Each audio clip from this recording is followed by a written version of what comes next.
She thought she could do anything and get away with it. After all, the royal guards never reacted.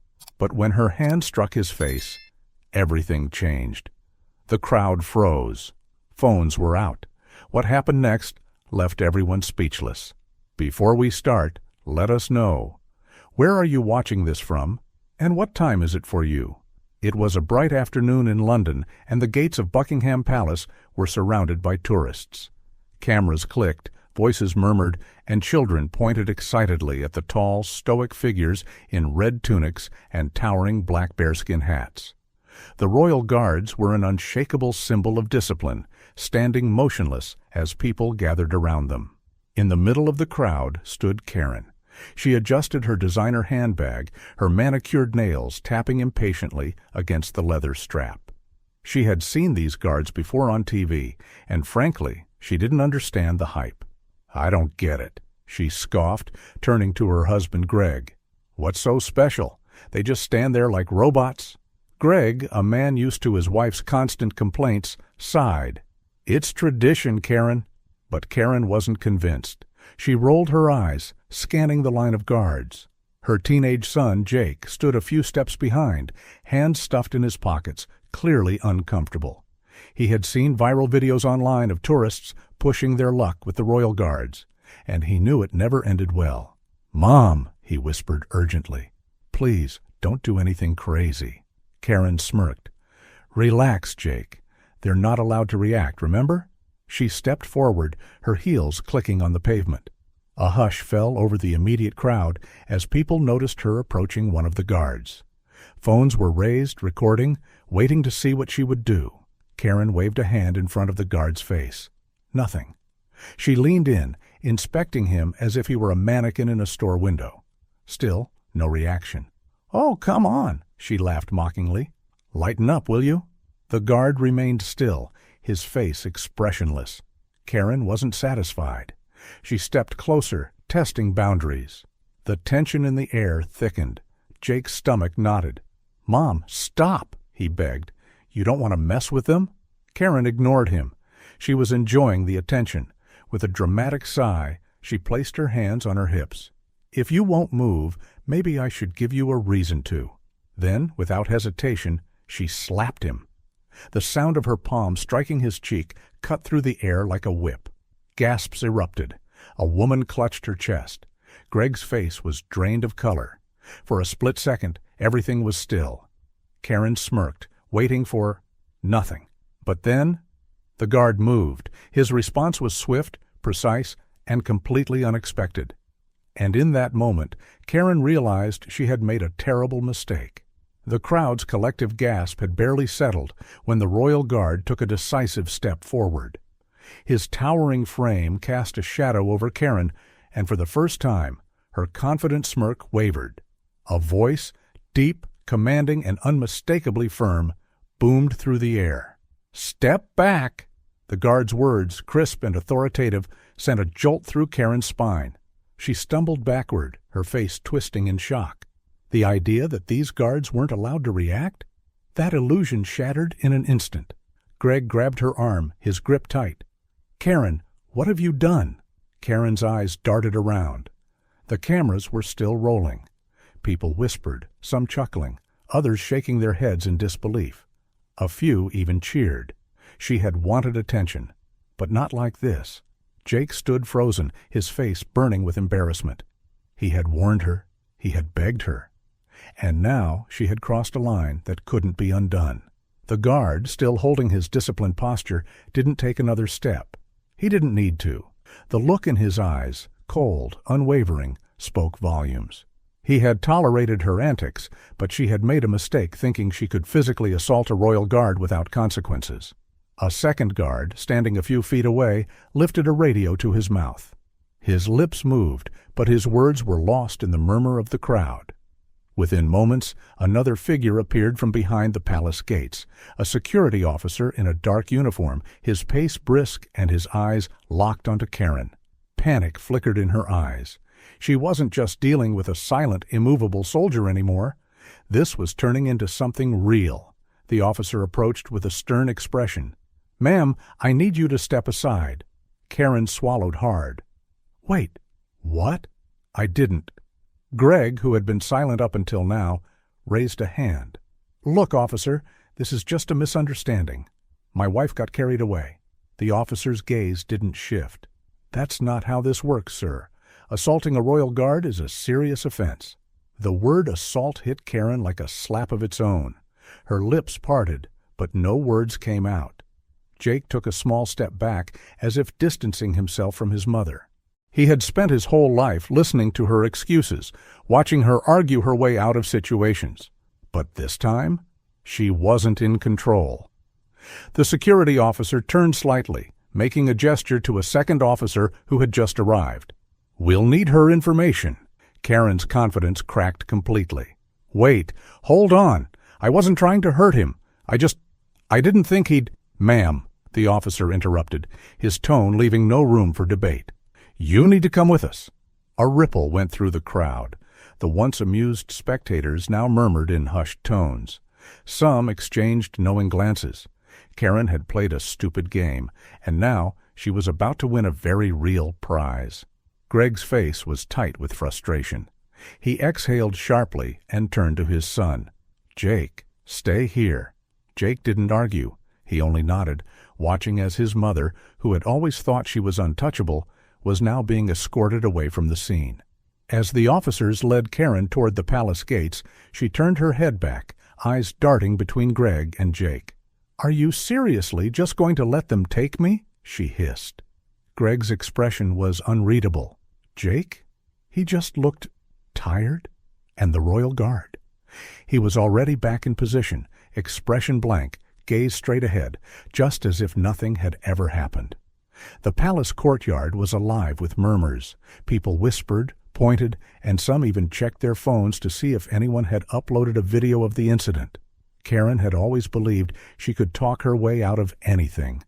But this time, she had no control. Inside the security office, Karen sat stiffly in a chair. Her arms were crossed, her foot tapped impatiently against the polished floor, and her face still carried traces of disbelief. A uniformed officer sat across from her, reviewing a small notepad. His voice was calm but firm. Ma'am, do you understand the seriousness of what you did? Karen scoffed. Seriousness? It was just a slap. It's not like I hurt him. The officer didn't react. He simply flipped a page in his notebook and continued writing. She huffed. Besides, aren't those guards trained to just stand there? He moved. That means he broke the rules, right? The officer finally looked up, his expression unreadable. The guards are trained to endure, but they are also allowed to defend themselves when necessary. You physically assaulted a member of the Royal Guard, and that is considered a criminal offense. Karen's stomach twisted. Criminal offense? The words sounded heavier than she expected. Greg sat beside her, rubbing his temples. He had tried to reason with the officers, but there was no brushing this under the rug. Their son, Jake, had been taken to a waiting area nearby. The last look he had given Karen before leaving the room stung more than she cared to admit. The officer leaned back in his chair. Ma'am, this could go two ways. We file an official report, which means legal action, fines, and possibly even a ban from entering the country again. Karen felt the blood drain from her face. Or, he continued, you cooperate fully, acknowledge your mistake, and issue a formal written apology. She scoffed. A written apology? You can't be serious. Greg turned to her, his voice low but firm. Karen, for once, just stop. Just stop arguing and do the right thing. His words cut deeper than she wanted to admit. She had spent years justifying her behavior, blaming others, and twisting situations to fit her own narrative. But now, she had no one to blame but herself. The officer slid a piece of paper and a pen toward her. Your choice. Karen stared at it. A few words. That was all it would take. But apologizing, truly apologizing, was something she had never done before. She exhaled sharply and picked up the pen. The room was silent, except for the faint scratching of ink on paper. I, Karen Reynolds, acknowledge that my actions were inappropriate and disrespectful. I deeply regret striking the Royal Guard and understand the gravity of my behavior. I sincerely apologize to the Guard, the palace staff, and anyone who witnessed my actions. I take full responsibility for my mistake and assure that such behavior will not happen again." She stared at the words. They felt foreign, almost like they had been written by someone else. But deep down, a part of her knew this was the closest thing to accountability she had ever taken. The officer took the paper, read through it, and nodded. "This will be filed, and we'll be keeping a record. You will not be detained, but you are officially banned from entering this area again. Any future violations will not be taken lightly." Karen swallowed hard. This was it. Greg stood up and looked at her. "Are you done now?" She didn't answer. She just stood, feeling a strange mix of emotions she wasn't used to. Shame, regret, and something else she couldn't quite name. As they stepped out of the security office, the palace stood just as grand and unmoving as it had before. The world hadn't stopped for Karen, but something inside her had shifted. The sun had begun to set over London, casting long shadows across the streets as Karen, Greg, and Jake walked toward their hotel. The energy of the afternoon's chaos still hung heavy in the air. Karen's pace was slow, her mind racing with a mix of frustration and embarrassment. Greg had barely spoken since they left the palace. His silence was louder than any words he could have said. Even Jake, who was usually talkative, had kept his eyes glued to the ground. As they entered the hotel lobby, Karen suddenly felt the weight of the stairs. Had people seen the incident? Was it already online? The thought made her stomach churn. She muttered, "People are looking at me." Greg sighed, rubbing his forehead. "Karen, no one here cares. The world doesn't revolve around you." That stung, but she didn't snap back. Inside their suite, Greg immediately took a seat on the couch, exhaling heavily. Jake sat on the bed, still avoiding eye contact. Karen stood near the window, arms crossed, staring at the skyline. The silence was unbearable. Finally, Greg spoke. "Do you even realize what you've done?" Karen turned, defensive. "I apologized, didn't I?" Greg shook his head. "That's not the point. You humiliated yourself. You embarrassed me. You embarrassed Jake." At the mention of their son, Karen's stomach twisted. She glanced at Jake, but he didn't look up. Greg continued, his voice firm but controlled. "You acted entitled. You put your hands on a royal guard, in broad daylight, in front of a crowd. What did you think was going to happen?" Karen opened her mouth but hesitated. She had no answer. "You always have to be in control," Greg said. "Always have to be right. And if someone doesn't do what you want, you lash out. Well, guess what? The world doesn't work like that." Karen's chest tightened. She had spent years arguing, deflecting, refusing to take responsibility. But this was different. Greg wasn't yelling. He wasn't insulting her. He was just tired. Jake finally spoke, his voice quiet. "Mom, why did you do it?"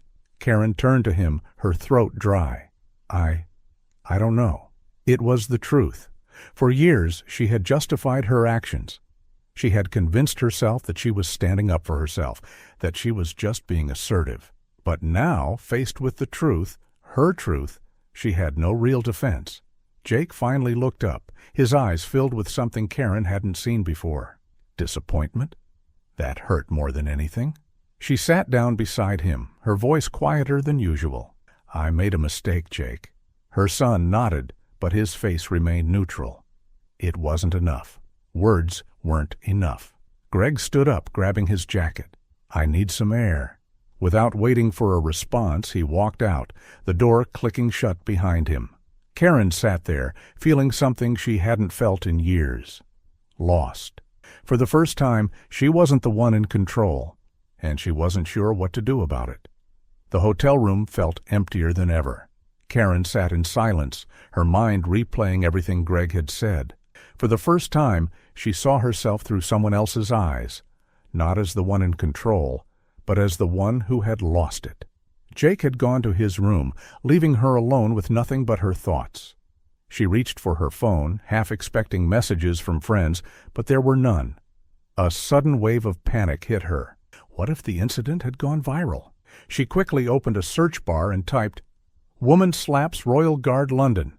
A few posts had already surfaced, though no major outlets had picked up the story yet. Some onlookers had filmed the scene, and one video had a few thousand views. The title made her heart race. Entitled Tourist Slaps Royal Guard, Instant Regret. She clicked it. The footage was shaky but clear. There she was, standing too close to the guard, making her demands. Then, the moment she raised her hand, the loud crack of the slap, the shift in the crowd's energy, the guard's response, his controlled yet firm reaction that had left her stunned. The comments were worse than she had imagined. Who does she think she is? The guard handled that better than I ever could. Entitlement at its finest. She should be banned from the UK. Her hands trembled as she locked her phone. Her face felt hot, her pulse racing. She had spent her whole life avoiding self-reflection. But now, there was nowhere to run. The door opened, and Greg walked back in.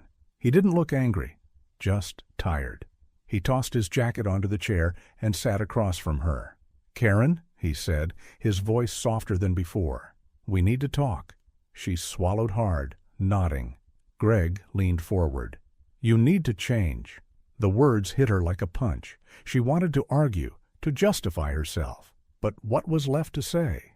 "This isn't about one moment," Greg continued.